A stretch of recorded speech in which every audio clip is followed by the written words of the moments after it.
Well, first of all, when I read that CNBC article, I also read other articles about how Virginia is perceived nationally. And actually, we're perceived as a low regulation state. So I think to a certain degree, when you talk about non-safety, what is it, non-safety and health and safety regulations, I don't think we have that many. And I think the ones that are unnecessary, the ones that stifle growth, we already talked about the taxes a minute ago, they should be eliminated. However, I just don't think that our regulatory burden is that excessive. But I do think that health and safety, you can never take shortcuts on that. I'm from a working class background.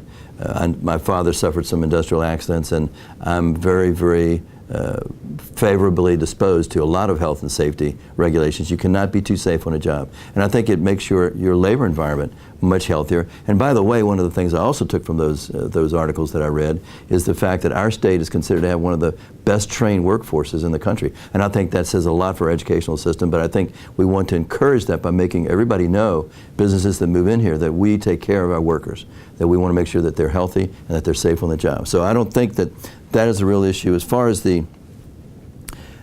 improving it, as I said, I think on a case-by-case basis, if a regulation is unnecessary, then we need to deal with it. Obviously, a lot of the regulations are implemented by the executive branch, but I certainly think that as a candidate for Senate, I think the Senate certainly has a role to give oversight.